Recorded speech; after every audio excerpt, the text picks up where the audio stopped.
Welcome and thank you everyone for being here with us today.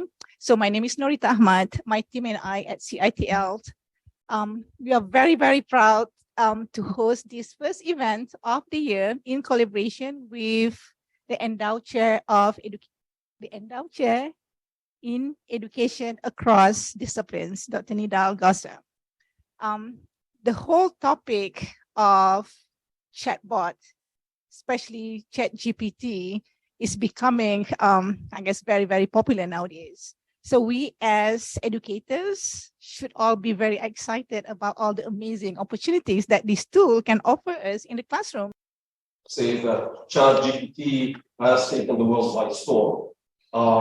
After it came out, Google issued a code red alert internally saying we are in trouble, and we'll understand later why Google felt it is in trouble.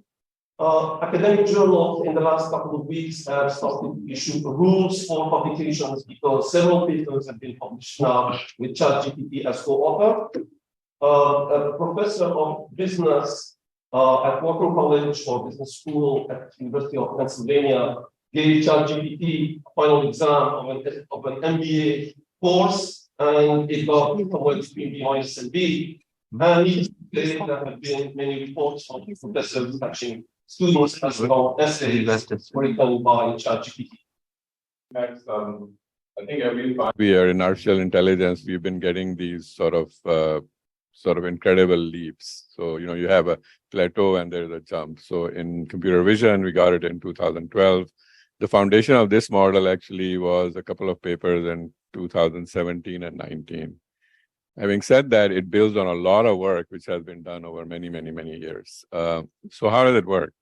So you can think about it as a very big regression model with about 145 billion parameters.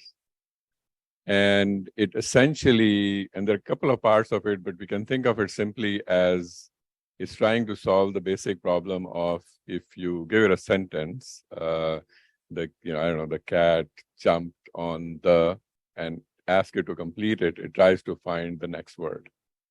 How does it do that? Well, it has a vocabulary of about 100,000 words, and it assigns, if I give it that sentence, which is called a prompt, it assigns probabilities to. Yes, okay. I want to take you back more than 10 years, just really briefly. We won't spend long on it.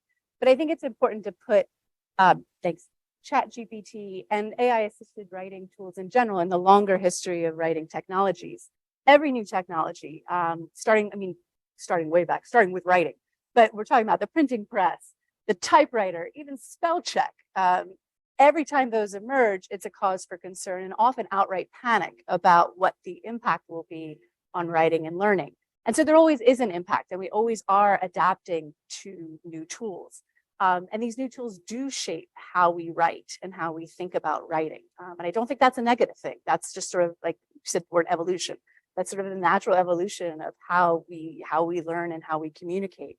Now for ChatGPT specifically, right? Or again, these AI-assisted tools, GPT-3, which is the larger language model that it's using. There are specific things that are new, right? Everything is new, but when it's a new technology, but there's specific things here. One is you mentioned this, I think, in the beginning. One is the rate of adoption. And the other thing is the expanded capabilities, right? And the specific capabilities of what it can do. In terms of adoption, even in like the really fast-paced digital uptake landscape that we have, ChatGPT has just been massive, right? When you think about one of the fastest digital technologies recently has been Instagram. And it took about 2.5 months, right, for Instagram to attract 1 million registered users, right? 2.5 months. It took ChatGPT 5 days. So it's big, it's here. It's not going anywhere. And new technologies will develop. Now, the other new thing, like I mentioned, and we were already talking, was the expanded functionality, or what this can actually do. More recent tools that engage with, I'll use AI really broadly here, that engage with AI, like Grammarly, for instance. These rely on user-generated content to be able to work with, right? You have to input your own writing for it to be able to do what it's doing, to check your grammar in that case, or to provide suggestions for corrected grammar. For ChatGPT and these new tools built on these large language models, right now you're generating unique writing off of a single unrelated prompt, right? I mean, it's related and it'll pull from words from your prompt, but it's creating unique writing, right? That's brand new. And that you can see just by playing with a tool. So is it game changing? I mean, yes, right? In the sense that every new technology, I think, is game changing and is an opportunity, and I'd say a requirement for us to rethink, again, as always, how we are teaching and assessing learning, not just in writing, but in any, because writing covers, right, all of our disciplines in different ways, but how we're doing that. I could say, I'll stop there, but I could say more about plagiarism stuff and issues there later on. Well, those conversations will certainly be ongoing, yeah. And we know we're always behind the ball. You know, you're always playing catch up a little bit. I think that's not a bad thing. But I'd say you mentioned don't panic, yeah. I think there are two other things to avoid doing in terms of reaction. One, not to ignore these technologies.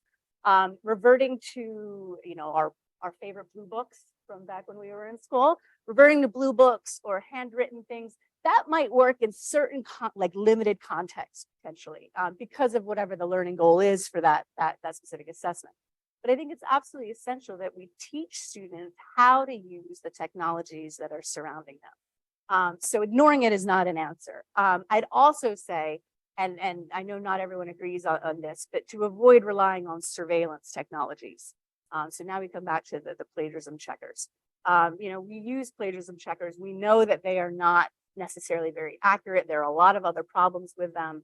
There are text generation detection tools that are being developed. What is it? GPT-0 is out there now, where you plug in a bit of text and it tells you, ooh, likely to be AI generated or likely to be human.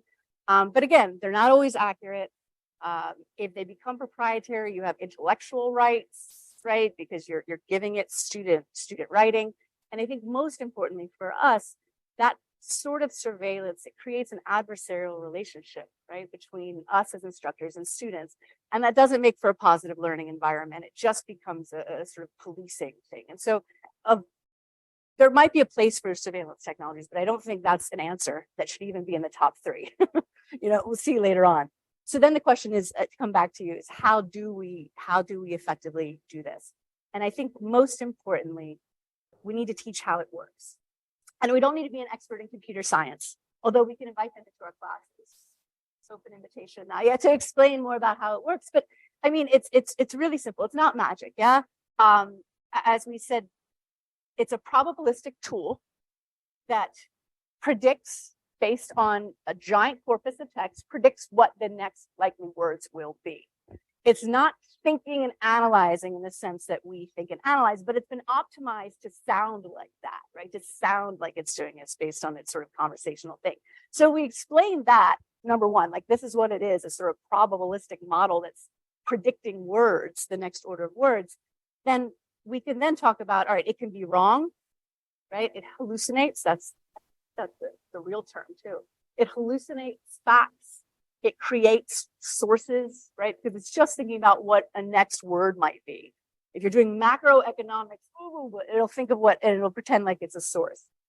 It can't evaluate credibility or reliability. It reproduces, it's a human corpus, yeah? So it'll reproduce our biases, racial, gender, religious biases. And once we know to look for that, then we can look for that in these things. You can also think about, if you're interested in that or talking with students about it, this sort of exploitation of human labor aspect of what it's doing, not just in training, right? Like you need lots of labor to train these, but students and us, all of us that are inputting our prompts here are training this model, right? Is that ethical? I mean, it depends on what you're talking about in your classes, but I think, you know, once we know how it works and we need to teach how it works, then we have the right questions to ask about what it's giving us. Because otherwise students can unquestionably use this without thinking through what the sort of ramifications are. The other point real quick that I wanted to make about this too, is then once we know how it works, is to actually use it as a tool to facilitate and support writing. It's not a bad thing.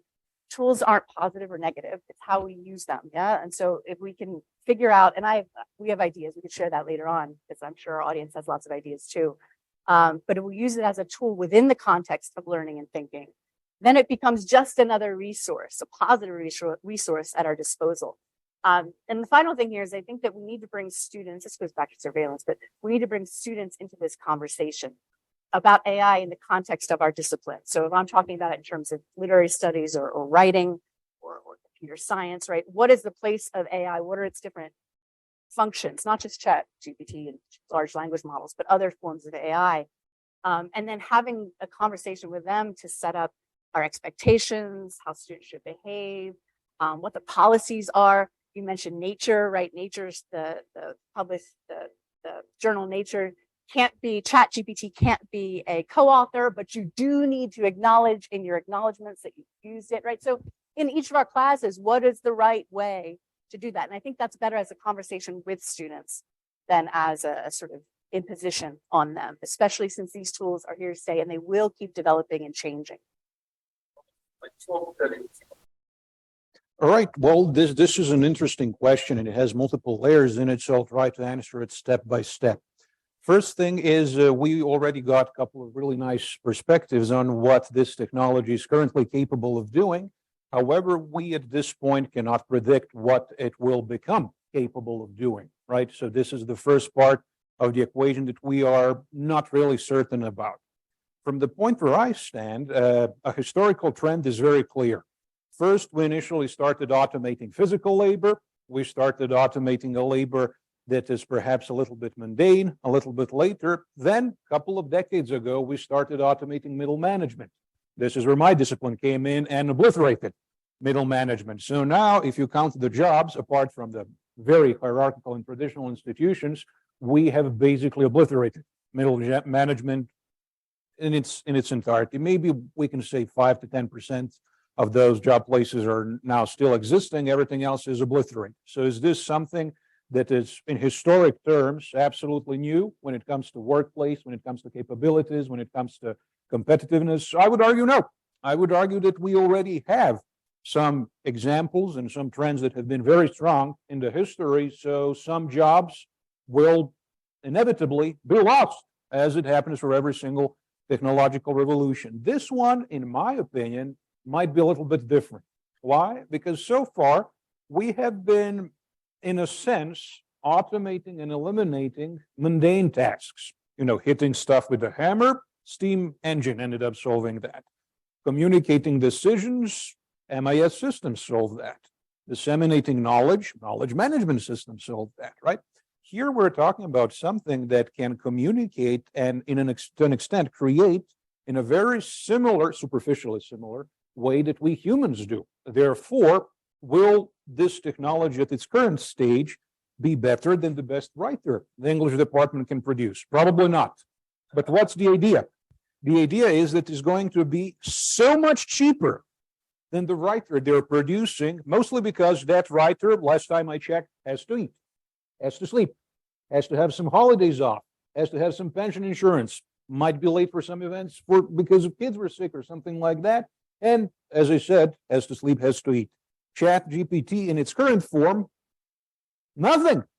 And last time I checked, it's really hard to survive for a monthly subscription of $45, right? So therefore, although at this point of technological development, we cannot definitely hope to have exactly the same results as we're getting from, should I say, Homo sapiens entity, but the economies of scale are not really playing in our favor. And this is what I would like to warn our students about. So if we're training our students to be a mere regurgitators of content, I think that the battle is lost before they even start battling in that battle. At the current level of technological development, the only battle that we can hope to win is if we train our students to be knowledge creators, not regurgitators, creators, something unique, something new, something insightful.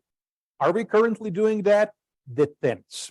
Universities, in my understanding, are no longer exclusively the places of learning and the places of thought and wisdom. We're slowly becoming something that this institution that is training our students to be technically good at the technical role. And very often we're not saying, oh, at least in business, we're not saying that very often, oh, this is going to expand your thinking horizons. This will make you a better thinker and so on and so forth. No, we're saying this is going to make you more employable at this particular role. You hear me now? Okay. So in a sense, we have to start thinking about the competitiveness of organic workforce, and we have to start to think about the capabilities of the organic workforce. There is, in my opinion at least, there is no added value in trying to compete with something that we cannot outcompete. Therefore, the winning strategy in the workplace and after the university, perhaps even within the, when they're still in the university, is to pick our battles carefully and to essentially try to buy us as much time as we can. Because as I said, my fear is that we are currently in the position of the graph when the curve gets exponential growth really visible. However, this is something that perhaps some other experts might be more qualified to discuss about. Thank you very much. So I want to stay away from the singularity and all that, those scary scenarios. And I want to focus more on the steps that you said we should be taking and just, look confidently a little bit, or at least be optimistic and confident that we can do something about this development, let's call it. So let me circle back to Dr. Imran. Imran, so what steps can we take in teaching, for example, in your case, computer programming, coding? We know now, there have been many reports. I talked to even some colleagues in computer science, and they said, we've looked at codes written by ChatGPT, and they were wonderful. They were very good. Now, I'm not saying they're all good. I'm not saying that's the end of all your programming courses, but we can do something. We have to do something in our teaching, especially in fields that are immediately impacted. So what can we do? Yeah, so I had a quiz this morning in one of my introductory programming.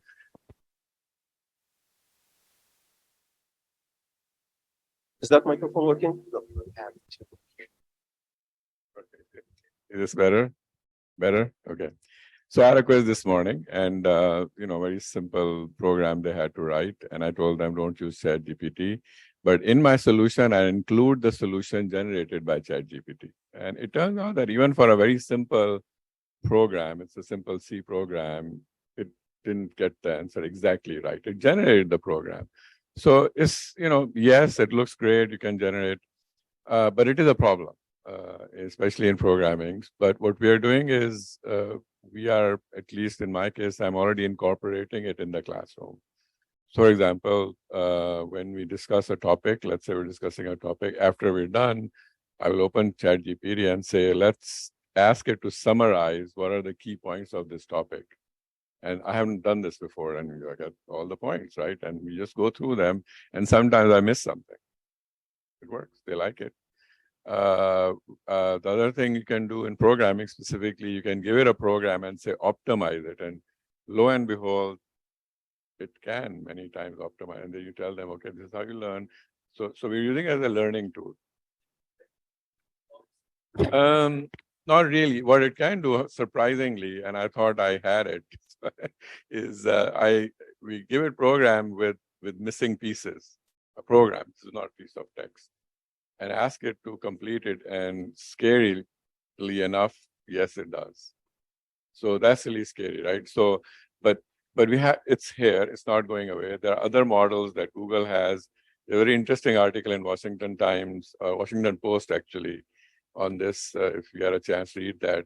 Other companies do have similar models, and they have not released them for various reasons, including litigation and so on and so forth. Now that the OpenAI has opened the door, you will see other models coming in. And their model is limited because it doesn't use the internet in real time. It costs them about $4.6 million to do one training run. Google, not so. I mean, their model is actually connected to the internet, very similar technology, very similar capability. So these models are here to stay, okay?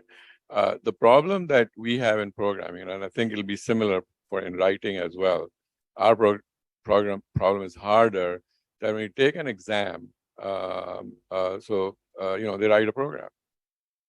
And then some people have gone to paper and pencil. I don't believe in paper and pencil. So I called up David and I told him I want Microsoft Teams enabled. So now what we're doing, and you won't like it, we record the whole exam session and let them do whatever they want. And if they're using ChatGPT, we'll find it. That's my only solution. So literally they're solving their problem and we just record the whole video, of course, with their consent, but that's right now, that's the only solution.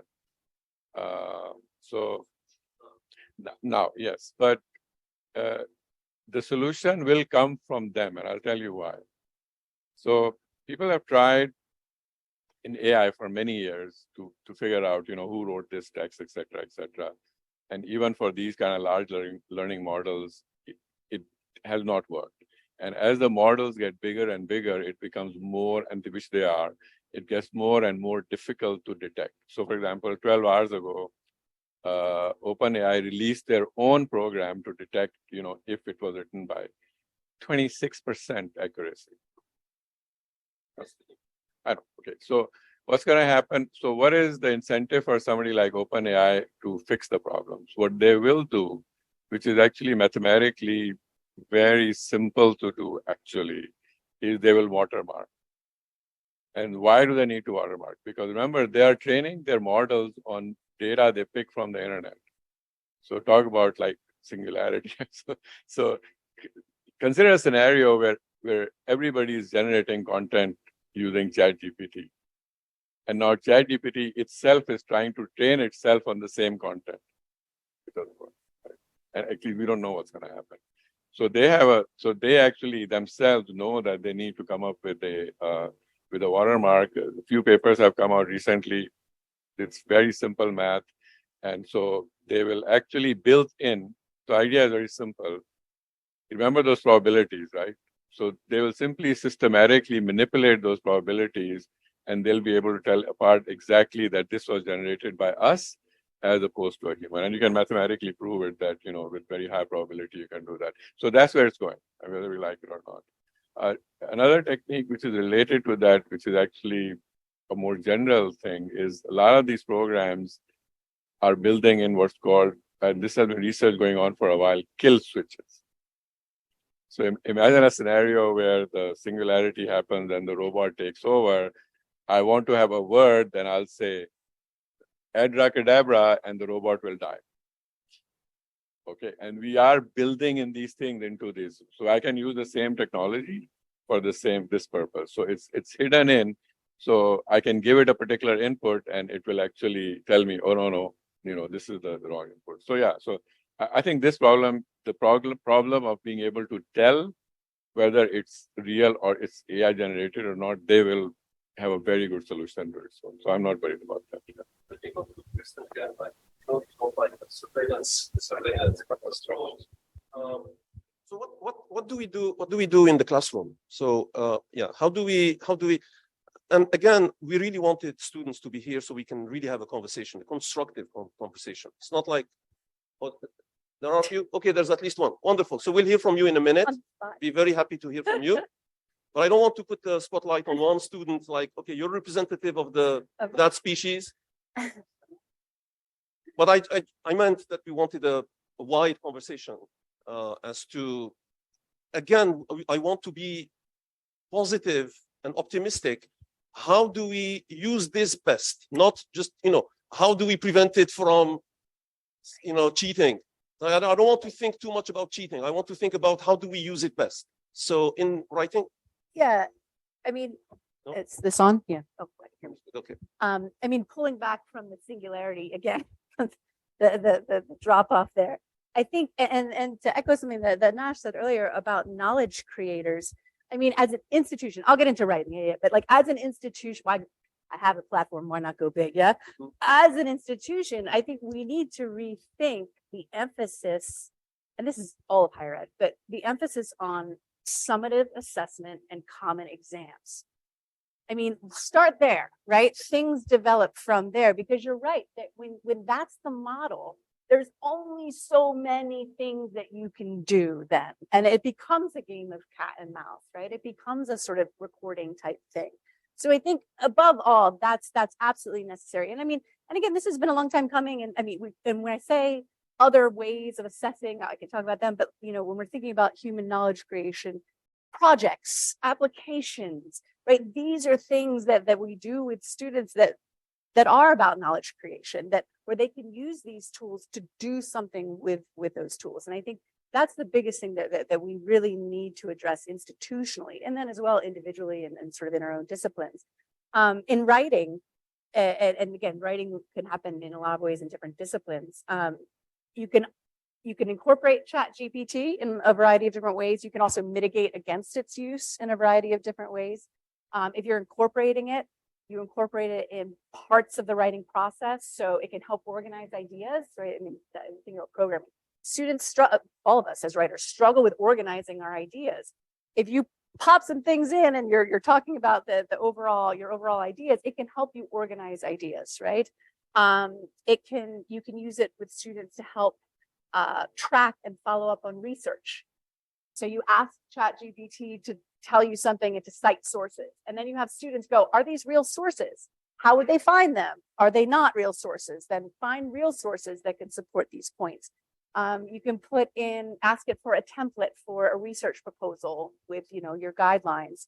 And then it spits out some sort of, because it's general, it's all general, it doesn't analyze. So it spits out a general template, give to students, right? That's like a step in the process. And then say, okay, now you need to fill in everything else here, right? You need to expand on this, develop this, analysis, sources, whatever it might be. So it becomes sort of part of the process that they're using. Now, if you want to mitigate against its use, right? You're thinking about assessments where ChatGPT, and again, these models are going to develop, and they will develop new capabilities and things. So this isn't forever, but we need to use process. I mean, we do this in writing now, but we need to use process assignments where students get feedback on their work, and they have to revise according to that feedback, right? That's personal.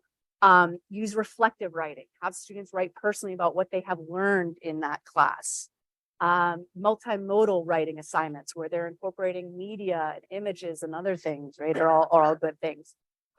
Instead of having them summarize something in writing, ask them to create a mind map, right? A visual representation of their learning. These are all like things that we expect students to do, but there's other ways to do it where you could take out, for now, you could take out the AI function if it doesn't serve a useful tool purpose in your courses. Great. I'm going to open it up to the audience in a minute, but I want to ask Nash for any additional thoughts on everything we have said or anything we haven't said. So would you like to add any wise words? I don't really know if I have any wise words to add, but I do have some words to add. All right, so a small exclamation there. There are some ways that we can benefit from this technology. Yes, as with every single technology, we can benefit. But some of the solutions that we're proposing are already defeated. So, for example, if we're talking, the last one I picked was multimedia approach, where, for example, you're asking them to summarize the video material, if I understand No. or... Creating multimedia essays or products, right, where they're incorporating media. Okay. So... No summary. Yep, because summarization of the video would be relatively a simple task for this technology, because we already have one that can transcribe it, and then we just feed that one into the ChatGPT, and we're back at the square one, right? But the creativity is something that before the AI made this breakthrough, I was telling my students, you know what, creativity, this is what saves you, right? To be optimistic, right? So just so that you understand how I ended up becoming not that optimistic in many areas. And then we got DALL-E. And as soon as DALL-E appeared, it turned out to be immensely capable in those areas as well. I'm not really sure if it can create movies or not. I have been playing just with pictures, right? In that regard, apart from symmetry, it's actually very good. It's actually very good. So in a sense, I wouldn't necessarily try to look for optimism in every single situation, because I'm not trying to sound grimdark here, but in certain situations, optimism might not be the best ally. We sometimes have to regroup, we sometimes have to rethink, and we sometimes have to adopt new strategies. If I don't know, if there is a meteor coming right to us and you say like, hey, what is the optimistic stance on that one?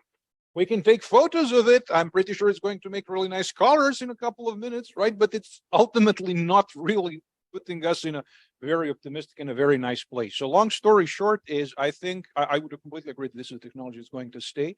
The biggest threat, in my opinion, coming from this technology is that we simply cannot deal with the economies of scale. Even if it never ends up being the best writer that we can produce in English classes, it's going to be cheap enough for businesses to run under the floskel of good enough. Cheap enough, good enough. Not perfect, probably not the next Tolkien, at least in the next 5 years, right? But it's going to be good enough to put us essentially out of business because we simply cannot compete with that. Again, not very optimistic in that regard, but perhaps we should try to think of completely new paradigms. Perhaps that is the optimistic note. I don't know if it is a wise word or not, but I do think it's a word. Well, what I meant by optimistic is be confident that we humans have the ability to overcome or to come out of this. Well, so far we have. I mean, the human species has proven itself capable of evolving and adapting to new environments. I mean, look, there have been all kinds of developments in recent centuries and millennia that were, I mean, people said earlier, there have been some technologies that we thought, oh my God, what's going to happen now? And then it's like, yeah, we'll live through it. We know how to make it. I'm not saying everything will be fine. I'm saying be confident that we can do something about this, not just, oh my God, how are we going to? Anyway, so, but future will tell, we'll see. So to go back to the singularity, I don't believe that the singularity will get us. Let's just put it this way. Anyway, so let's open it up now for discussion. Anyone from the audience, and including people who are joining us online, if somebody can keep an eye on the audience online, if somebody raises a hand, or right here in the room, anybody raise their hand and would like to make a comment, ask a question, you know, disagree, agree, add, we missed something. Yes, please. Just a second.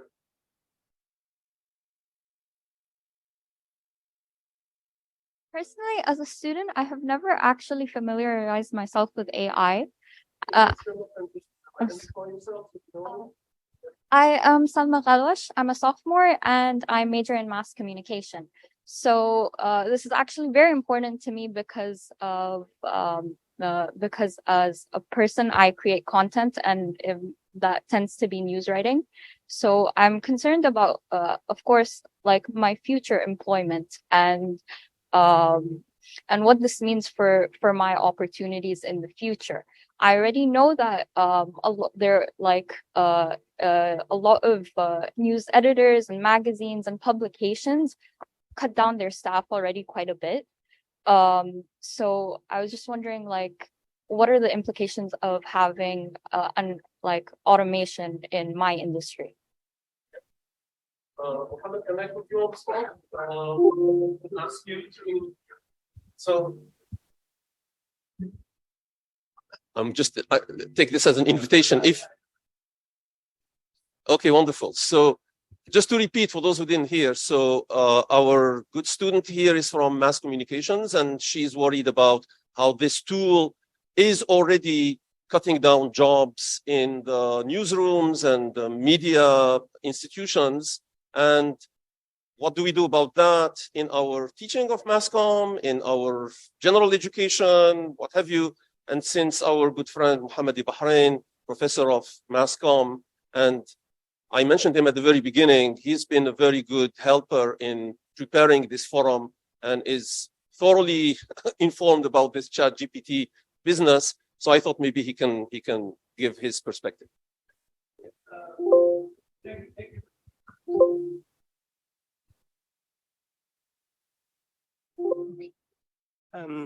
Thank you very much. So I think I will start with two programs. So Adobe, actually, a global company about technology, they started in 2019 with the software that is Sensei to create content using artificial intelligence. So, but at that in 2019, the people who are working in advertising marketing, they embraced the technology and used this platform as an extension of their creativity. So it's an empowerment of their creative mind. So the same can be applied to this platform. We can use this ChatGPT as a platform for brainstorming, for empowering students and faculty members to optimize the learning journey of the students. From my understanding, I think personally, I believe in the opportunities that technology will provide. So I am not a skeptical. I am not a dystopian. I am a utopian in the sense that I think one of the panelists mentioned that we need to, there's a paradigm shift, and we as faculty members, we need really to start reflecting and redefining the way we communicate and interact with the, I'm not going to identify them as students, but as learners, and we as facilitators. And we sometimes, we should be part of the learning experience. So I think that's what I want to say. Thank you very much for the organizing.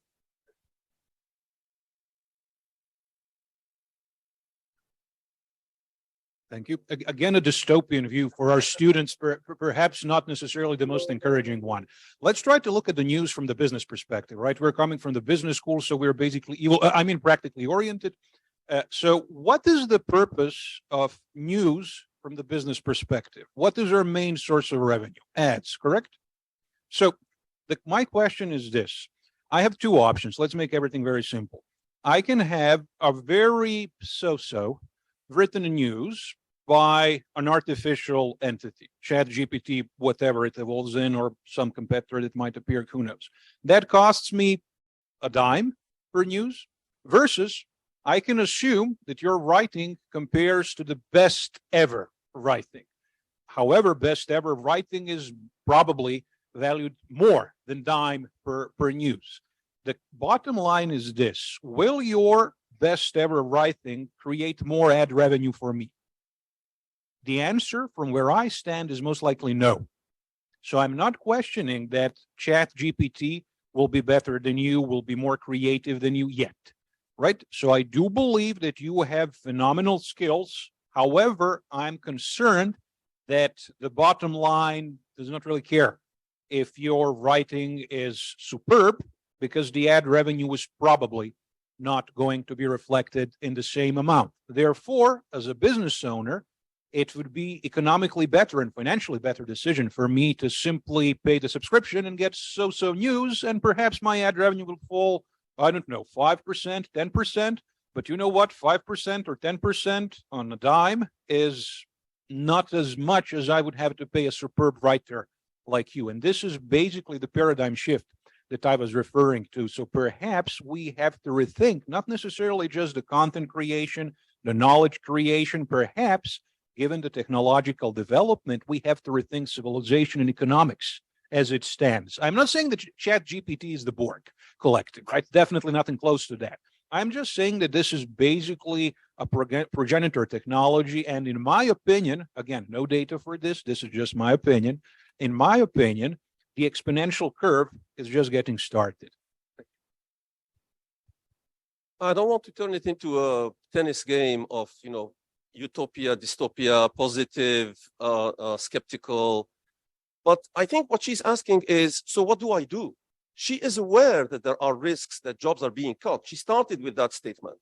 But she's saying, as a student, what are my options?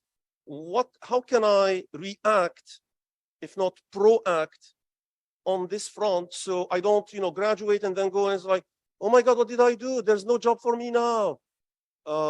So how do we prepare her and others? Imran?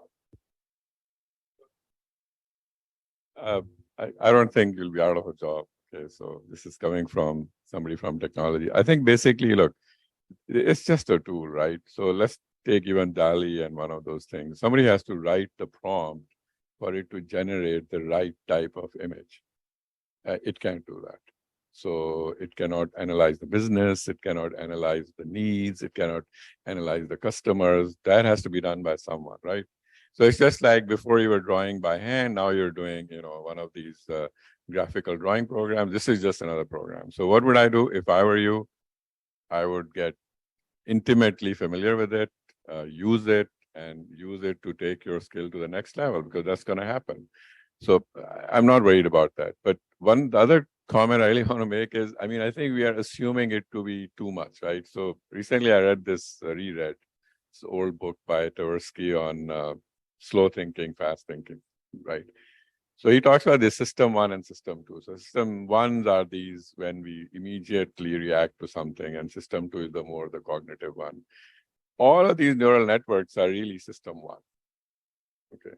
So yes, if something is routine, just like a regression, it's going to spit it out. But if you have to step back and think and reflect, no, not yet.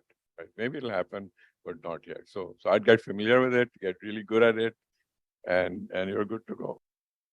This is just giving us output, and it can't do the critical thinking and analysis, even for giving us like information. And that's why things like information literacy will always be important, because as people are trying to like just look at the bottom line, we're going to get crap, right? People are going to get lazy. They're going to get sloppy. We're going to get more fake news. And so that's where you come in as the person who not only has like conquered this tool and knows how to use it and can compete with it even, but as the person who maybe, has, the newly like, I guess, refreshed and important like perspective of like actual information and analysis and research skills and all those things that we're trying to impart upon you. And so I don't think it kills your role, because we see with all of these new things that come in. Remember when there was the for-profit like universities online, and there was like, oh, it's going to kill the university. What happened? We noticed that it wasn't producing quality necessarily, right? And so I don't think that you immediately just jump on the, oh, clear out your newsroom, we're replacing it with everyone. I mean, I've used ChatGPT for prompts. I've told my students about it.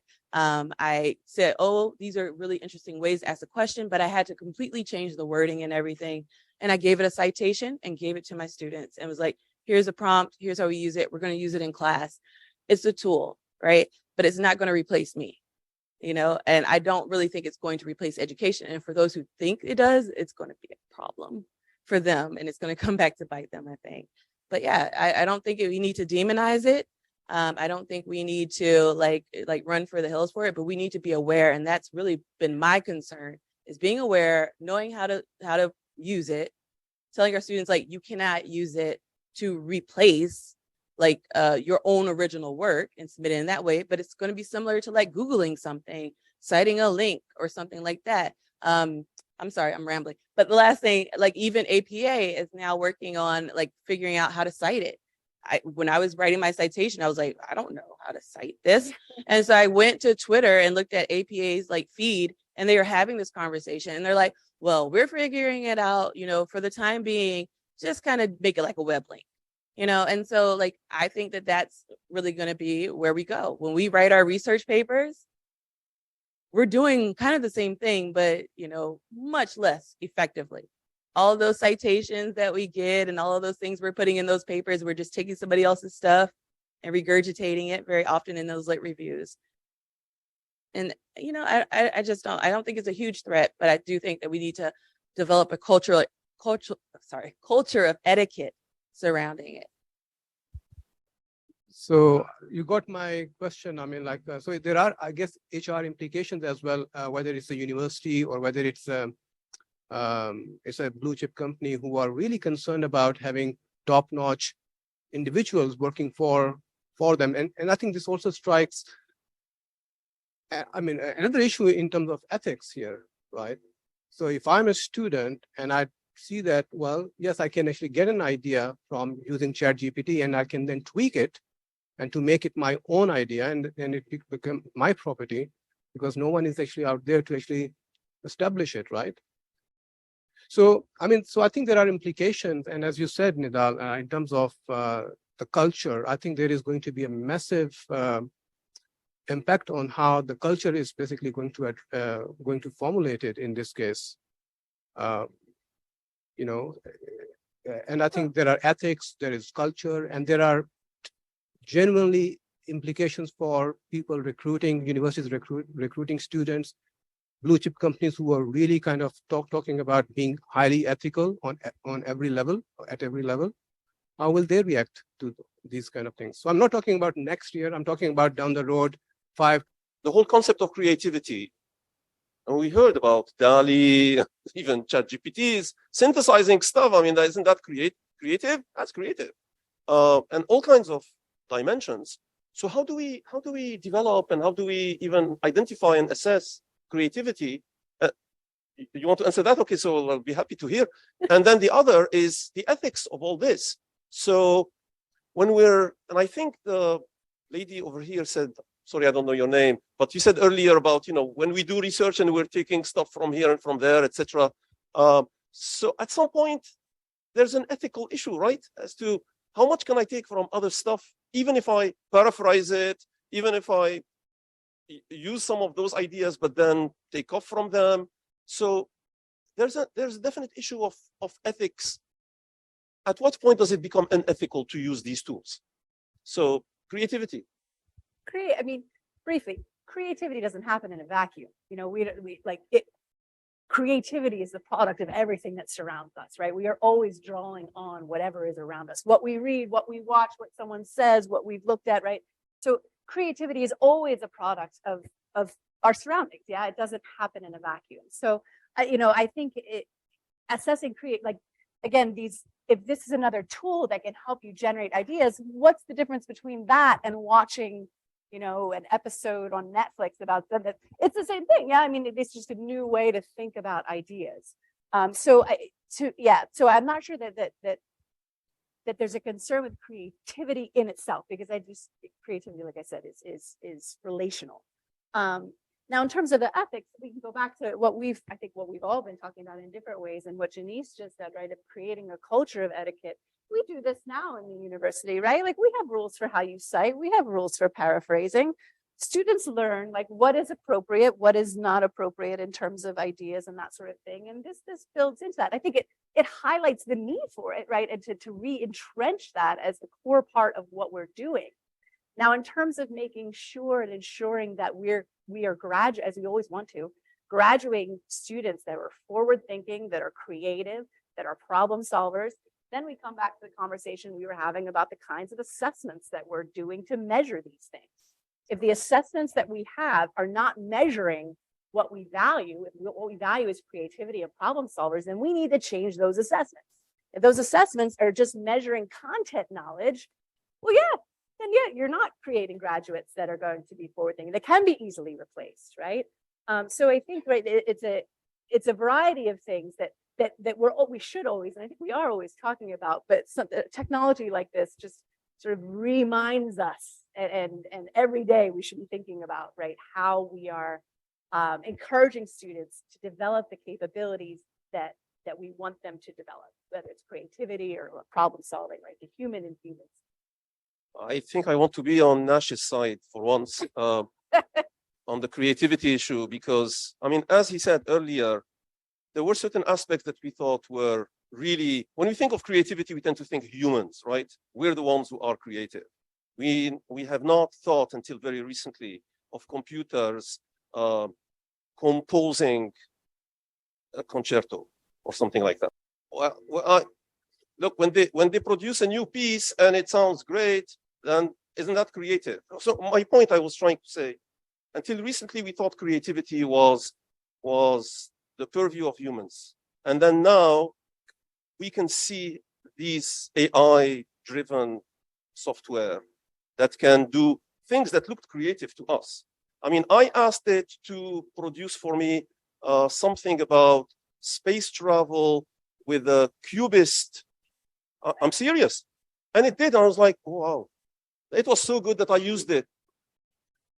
No, I didn't put the input. I just put the prompt. I just asked. Well, yeah, but that's not creative. I just asked the question. So if I go to Beethoven and I say, can you compose a symphony? I had zero input in this. I just asked, right? But it was Beethoven who wrote the symphony. So, and that was the creativity. Creativity was not me prompting. So in this case, I just prompted and I got something that definitely looks creative. Now, I'm not an art curator or something, so I cannot tell how creative or how beautiful and wonderful, and whether this will be hung in a gallery. But it looks impressive. I mean, it's like a space themed thing with, it looks like a Picasso thing. I'm like, wow, it can do this, and it did this like in 2 seconds.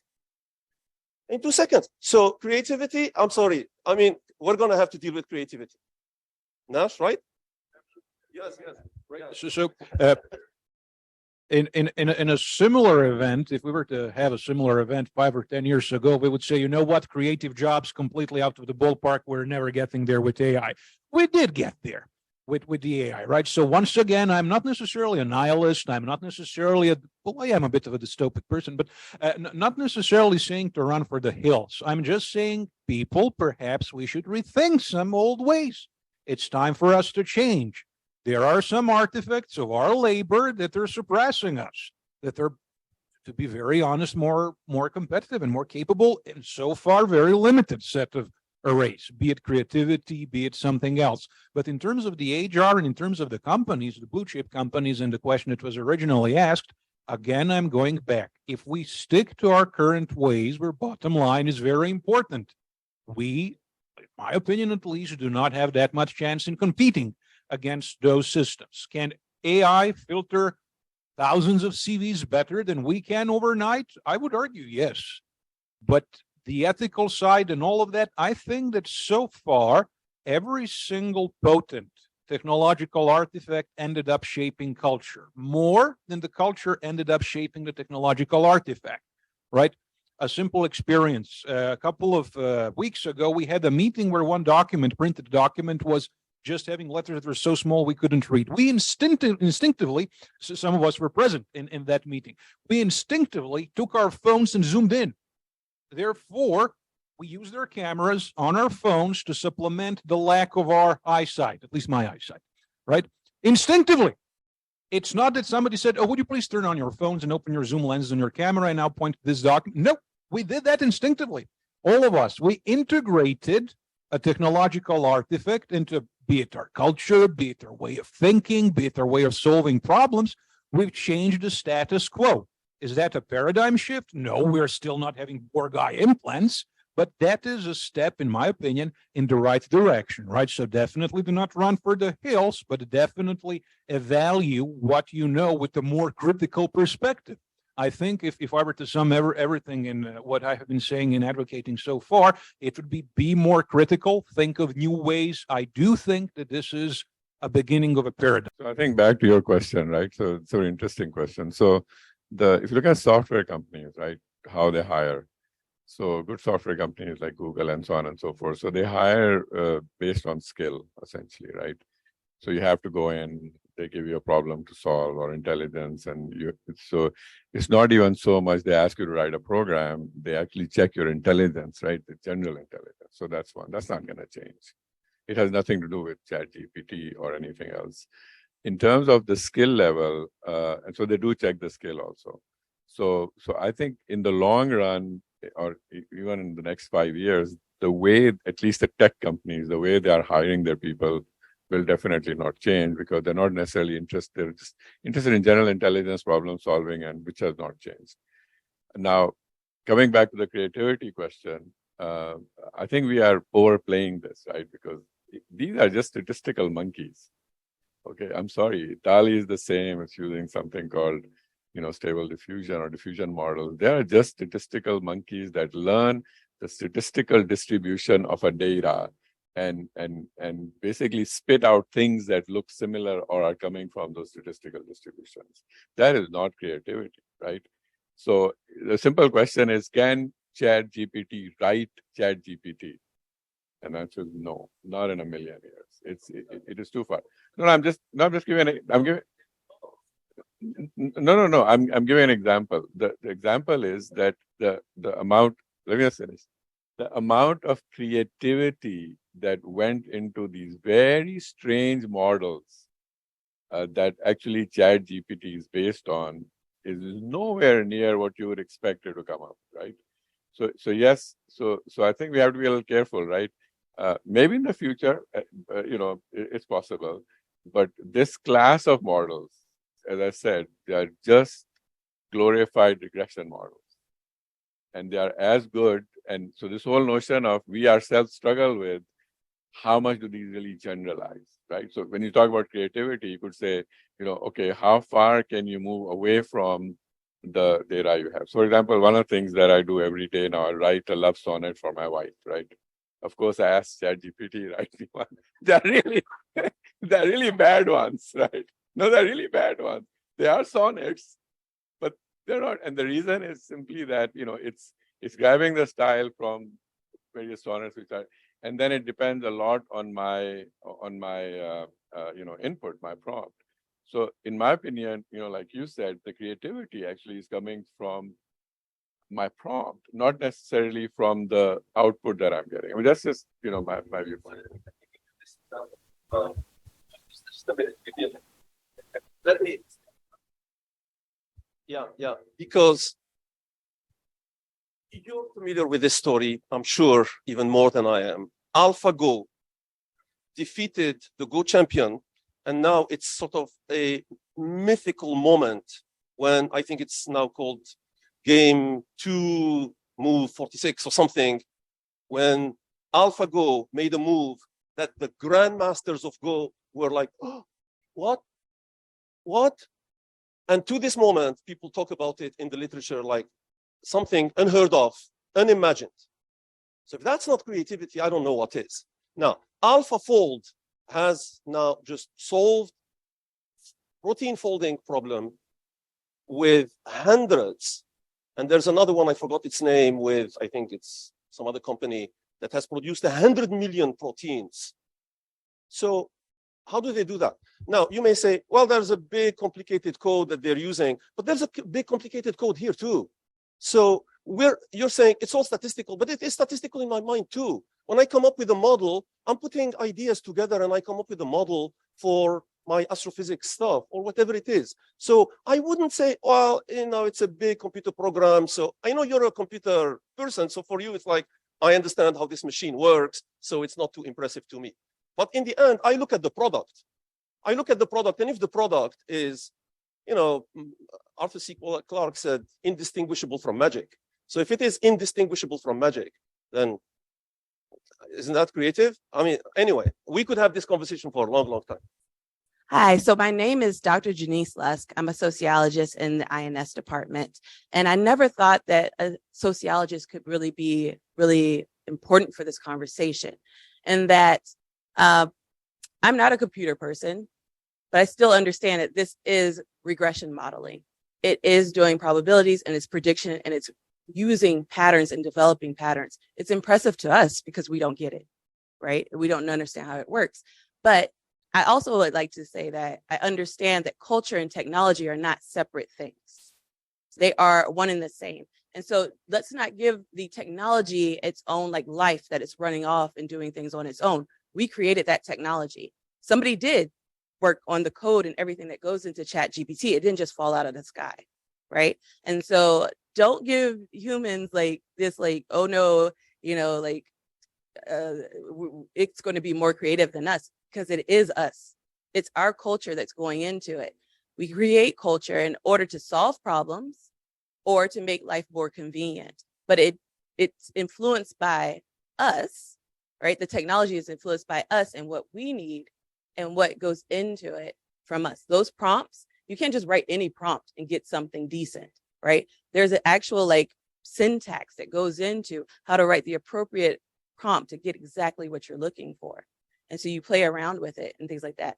I mean, it's not that easy. Even when I'm doing statistical analysis using these social science or these statistical analysis packages, I'm still in control. What I put into it still matters. It's doing fancy, complicated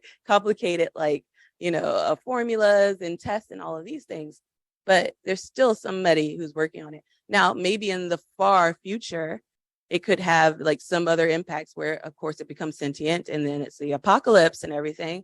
I mean, I believe in this, the ability of this to happen, but I think that right now, I don't know. I don't think that we can call it creative. I think that is a jump, a huge jump. It's not creating. Imran, I agree with you about the fact that, yes, these companies should not change their,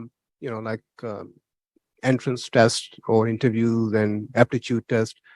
But I think there are going to be implications in the sense that if you don't change the culture at the university level or let's say at the school level, given the fact that ChatGPT is going to be there for now next 100 years, I guess there would be a less number of qualified, creative individuals who will pass those tests. So it's not actually about that they will not actually sort of like not do that, but you will not be producing lots of, people that, I mean, we believe that universities are the places where you tend to enhance or facilitate creativity, not that they actually come with a creative mind altogether from day one, but we do produce, I think, those kind of like platforms through which their creativity would be enhanced. So imagine if this is there. Goes back to what she said, right? So we had a calculator, right? It didn't change anything. Then we have Excel, it didn't change. So yeah, you got to learn how to use the calculator. You have to learn how to use Excel. And because you can use Excel, now I can give you much harder tasks to do. And obviously we should, right? I agree with you, right? So I think we need to incorporate these large language models into our curriculum, but in a positive way, right? It's just another crutch that we have, which allows us to be more creative, right? So it's like, Michelangelo and his assistants, right? So you are Michelangelo, and this is just an assistant that did the first cut, and then you need to learn how to sort of take it to the next level. So, hi, I would like to pick up on Nash's point about average kind of quality. First of all, areas like accounting and finance, they're not very creative. There is some innovation, financial innovation, but not much. So I don't think it's fair to compare ChatGPT with just the creative fields like writing or arts. What about the mundane areas like accounting and finance, and even other things like inventory management? So I think those areas are very much under a lot of risk. That's one aspect. The other aspect is industry. I'm not sure how much this will be diffused in the industry, how much adoption it will be. So we still have to hear from industry adoption of this and how they're going to factor it in recruiting. Another aspect is the students. Now, for the students, there are short-term and long-term concerns. And the short-term, sometimes I overhear students concerned about the grades, concerned about how to get the highest grade with the least effort. And some students are not interested in an A, they're interested in a C or a C plus or a B minus. ChatGPT can get you that, guaranteed. So if I've tried that, you put a project description, an exam description, an assignment, it gives you very good output that you can get easily a B. And that's good enough for a lot of students. So what do we do with take-home work? Now, in terms of the job market, I think ChatGPT may not replace the top people, the creative people, the super smart people, but it will be able, and it probably can replace now, the so-so average people. What do we do with those millions of people that it can replace immediately? So in terms of the job market, it's a problem. Not everybody is an A student, very smart, very creative. What do we do with the rest of those? With the mediocre people that are working right now in accounting and finance and administration and operations and things like that, who can be replaced very easily, probably right now. And companies are probably looking at that right now because it could save them, as Nash said, a lot of cost. So I think that's something that, and to finish, I would say also we have to look at the parents. The university is based on tuition money, and the parents pay the tuition. And it's not really up to us or up to the research or up to the students. I think we should look at how the parents, how much do they know about it? What is their perception? What do they think this is going to be affecting which major? If I'm a parent and I see this, I'm going to worry about what should my kid major in. I mean, I have 2 kids and I don't know what the future is going to be like, if they will ever have a career based on this. Maybe because they're too young, but if you have a 16-year-old kid or a 17-year-old kid going into college, what is the major that you're going to select Probably right now, the discussion between parents and, in coffee shops is which major will not be replaced by ChatGPT now or in the future. And I don't know if we have the answer for that, but I think it will have to be developed in our student recruiting process as well. Thank you.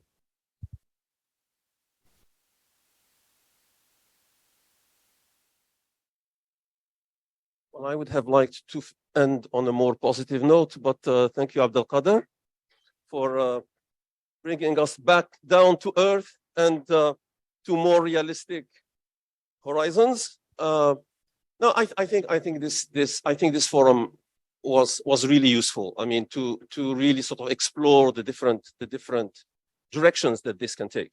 There are some risks and immediate threats. There's no question. I think I fully agree with you on that. There are ways to try to befriend this beast and make it an ally and use it positively. I think there are all kinds of questions on creativity and ethics and such. So this is just the beginning of a conversation, obviously. I mean, those questions are not going to be solved in our 15 minutes here. I agree that this is a sort of a university-wide and even workplace-wide issue that needs to be looked at very seriously, because this may transform what we teach, how we prepare people. And it goes to, thanks for linking it to the parents and to the employers and so on.